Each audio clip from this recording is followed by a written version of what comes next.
Hello and welcome to the Handplane Challenge. I'm Mark, your host and referee/umpire.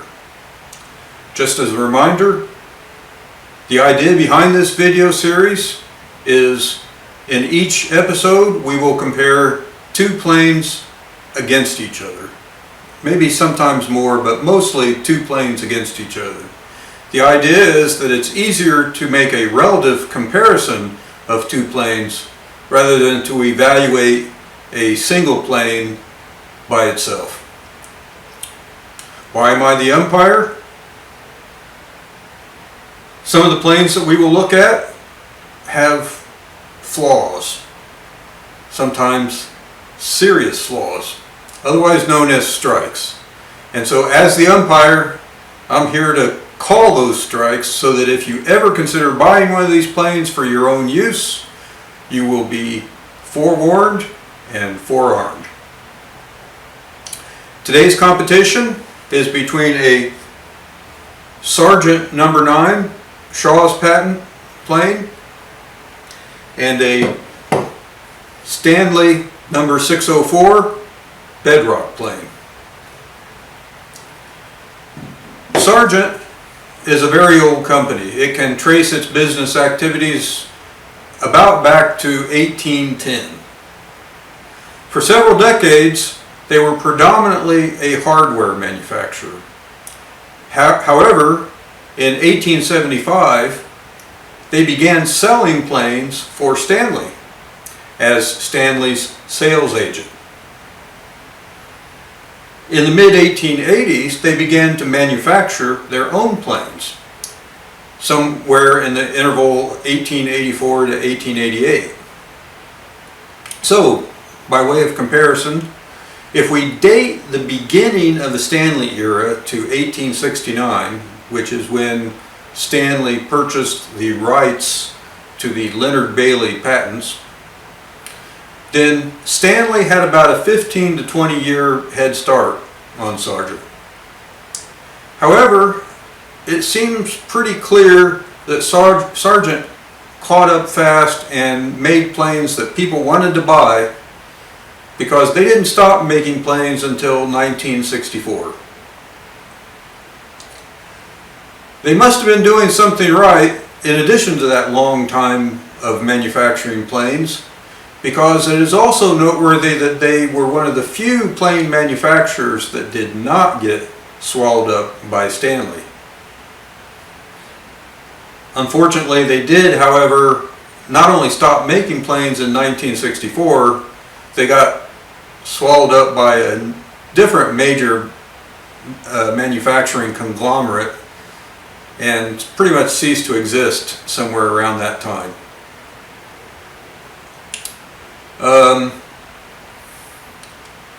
Sargent's bread and butter planes were the 400 series. They would go by numbers like 410, 409, 418. These were the planes that competed head-to-head with the Stanley Bailey planes. In 1906, John Shaw, he of the Shaw's patent fame, patented an adjustable frog design that did not require the cutter to be removed from the plane when adjusting the frog, i.e. the mouth opening. This became the basis for what are now known as Sargent Shaw's patent planes. And they were a premium line of planes that were first offered for sale in 1910, and they competed directly with the Stanley Bedrock planes. The Stanley Bailey and Stanley Bedrock planes we've covered in earlier videos, so if you're interested in more historical details, please consult the references attached to those videos. Finally, by way of some economic comparison, a Sargent No. 9, like the one we have here today, sold for $2.35. The date is a little fuzzy on that because the catalogs that I've looked at, put out by Sargent, weren't very clearly numbered or dated. So all we would really know is that it's after 1910 sometime. In 1914, in contrast, a Stanley 604 sold for $2.50. So only a 15-cent difference.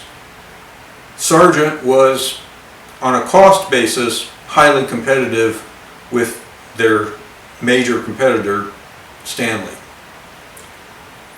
Okay then, I think that's enough for the history and background, so let's take this plane apart and see what makes it tick. Okay, let's meet our first contestant. This is the Sargent Shaw's patent plane, a number 9. It has a corrugated bottom. Otherwise, looks pretty much like a conventional plane, conventional Stanley type plane. The real difference is here in the frog bedding mechanism. We'll cover that in more detail in a little bit. This is a Type 3 plane dating to 1910. How do we know it's a Type 3? There are 3 main ingredients to that. One is it has a folded lateral adjustment lever. It has a small brass coated steel depth adjustment knob. And finally, and probably the most obvious part of that dating, is the frog surface here has this brick pattern. On the later planes, this was just a solid metal surface. I hope that shows up in the camera. All right then. Let's take it apart. The first thing we're going to find when we take it apart is, and this is one of the issues with the Sargent Shaw's patent plane, there are 3 screws that hold the frog on. Here, here, and here. With a conventional screwdriver, such as this one, you cannot turn those screws very easily. Not the ones in the back, they run into the frog, and even the one in the front is directly under the lever cap screw. For a Sargent Shaw's patent plane, this is required equipment. You just have to have an offset screwdriver. Alright, so we're going to loosen the screws.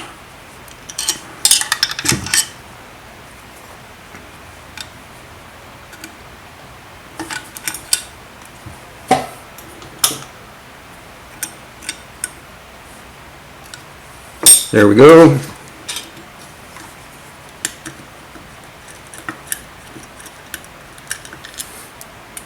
There's one.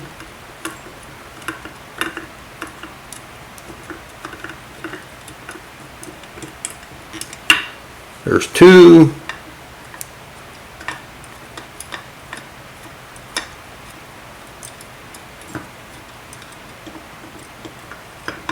And there's 3.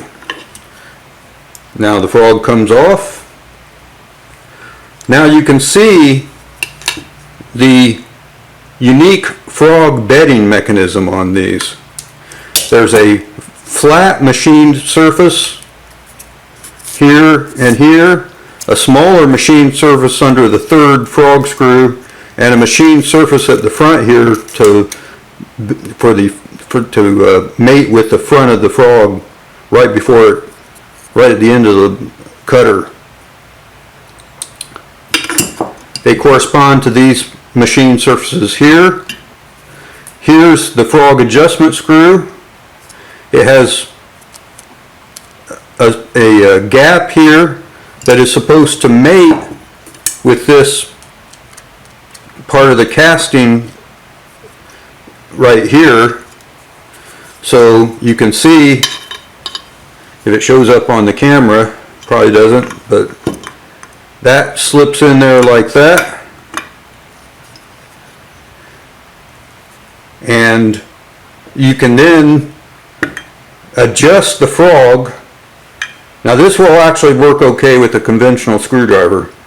You can adjust the frog backwards and forwards by turning that screw in and out. Now, the whole point of the John Shaw's patent in 1906 is that you can have this all assembled with the cutter in place, with the lever cap locked down, and use this screw back here to move the frog backwards and forwards and adjust the mouth of the plane. I personally, I don't have the frog screws tightened very tight, just snug, but I personally don't like to do this. To me, it feels like there is one heck of a lot of resistance when I'm trying to adjust that screw with the thing completely assembled. I worry that if I do this, at some day, and maybe it's just, maybe it's not a realistic proposition, I worry about damaging this casting, these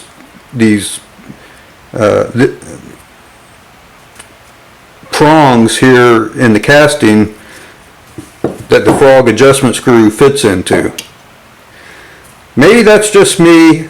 That's the whole point of the patent, is that you can do that with the plane all assembled, and maybe it works just fine day in and day out, but I'm skittish about it, so I don't do it. But the good news is I'm not a professional carpenter or woodworker, so I don't have to do things that fast.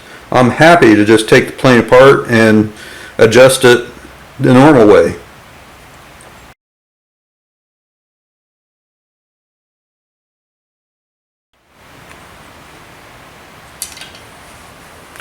Okay, hold the presses indeed.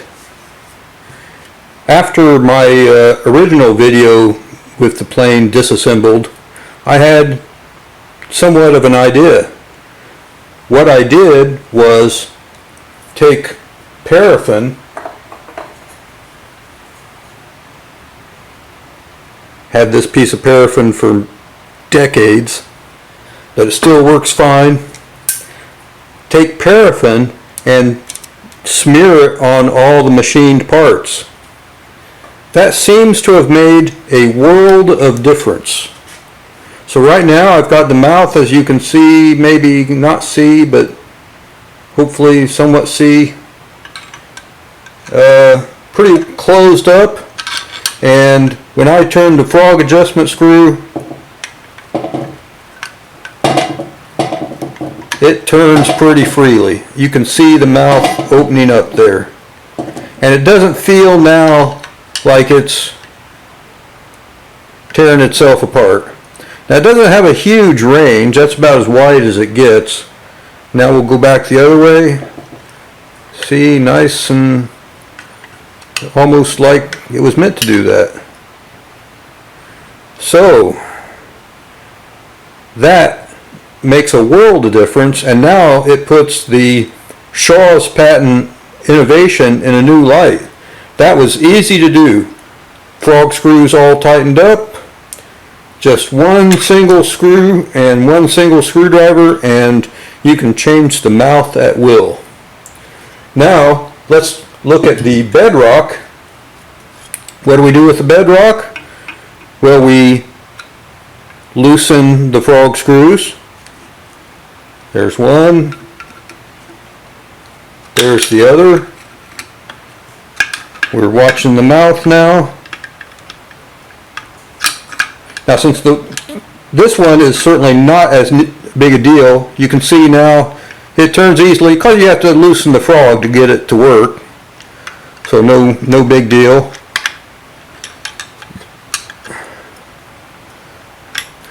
Back. Retighten the frog. Now, as we discussed in the last video, frog is now tight, but because the frog moves in an inclined machine surface, the whole depth adjustment is not going to be maintained, so we're going to have to readjust the cutter before we use it. Now, I'm not saying that you don't have to adjust the cutter with the Shaw's patent plane. Setting the depth of a cutter on a plane is a game of angstroms almost. So even though it moves in a horizontal machine surface, that doesn't mean that it won't need some adjustment when you go to plane with it. But it'll be a lot closer to the original setting than it would be with the Bedrock. But nonetheless, what you see here is two planes that have made adjusting the mouth opening much easier than on a conventional Stanley, Bailey, or Sargent 400 series plane. Before we go on to the shaving test, I just want to mention one other thing that I omitted. Both of these planes have the original cutter. In this case, the cutter is stamped with Sargent No. 9 VBN, and this is the Stanley Bedrock cutter. And as we discussed in the video, the dating of that stamp is very close, or basically is consistent with the date of the rest of the plane. So we believe both of these cutters to be the same. And in general, the Sargent here we dated to a Type 3. This one we believe to be a Type 6 Bedrock. They're both in the 1910 to 1920 time frame, or in other words, more or less contemporary planes. So the comparison in the shaving test should be pretty appropriate. Alrighty then, on to the shaving test.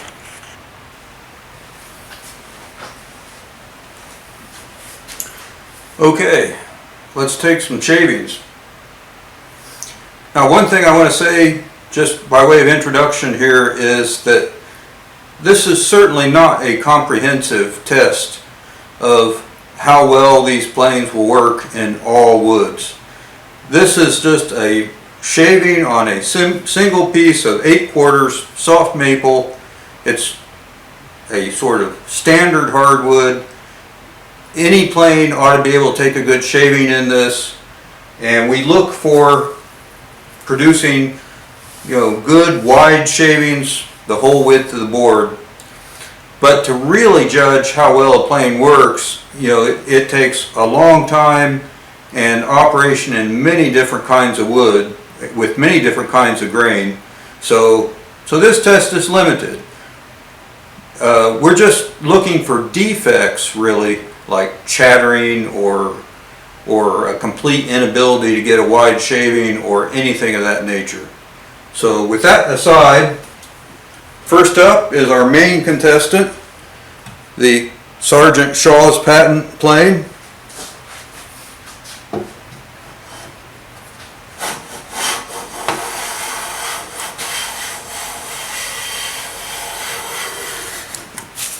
A little bit A little bit light on that cut, I'd say.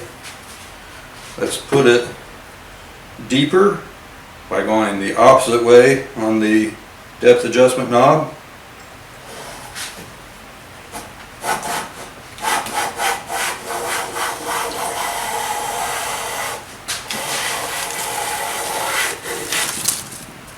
Okay, there you have it.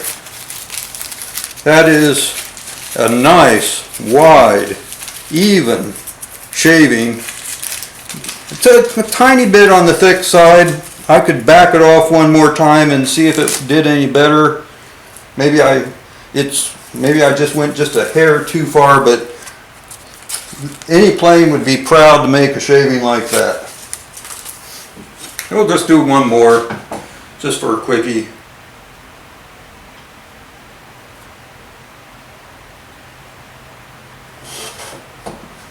It may not be any better.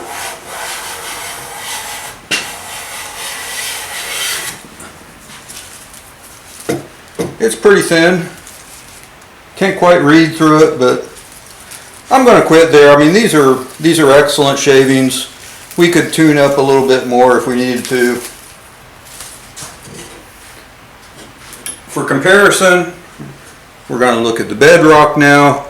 I haven't really done anything to this Bedrock since the last time, so we're having minimal preparation here.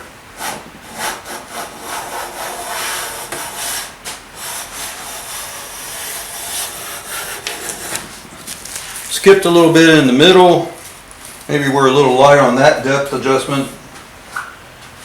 Okay, now we're going back in the other way.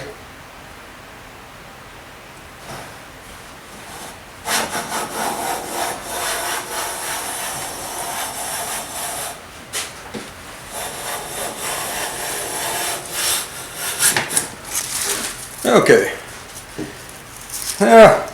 I'm not going to beat this one to death. You can look at the previous videos. That's a pretty decent shaving also. Kind of broke up a little bit at the end.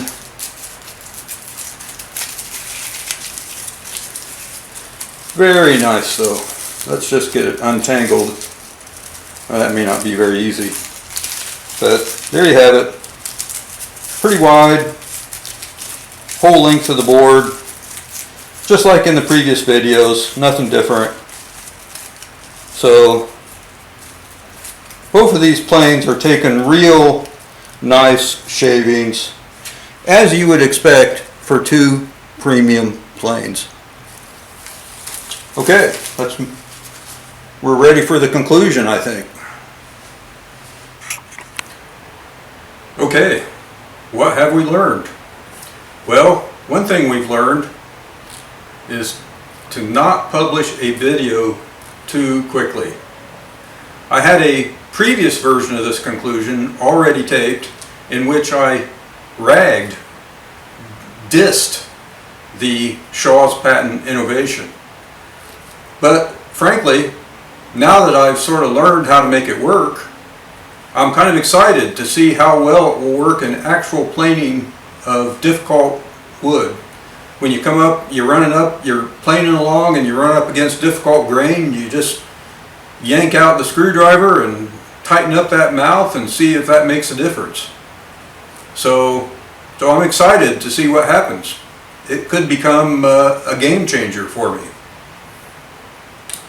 The only strike against the Shaw's patent plane is the need for the offset screwdriver to disassemble it.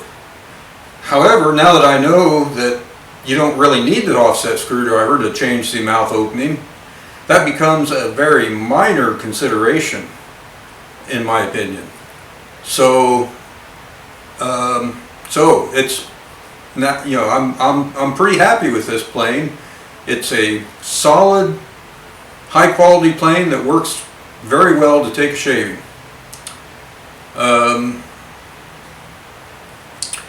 In fact, these are two high quality planes, the Sargent No. 9 and the Stanley 604 Bedrock. So for the first time in this series, the referee is declaring a tie. anyone would be proud to have either of these planes in their arsenal. That's my conclusion, and I'm sticking to it. If you like this video series, please consider subscribing to my channel. It really helps to know that people are out there watching and enjoying these videos, and it would give me motivation to make more of them. So, thank you, and we'll see you next time.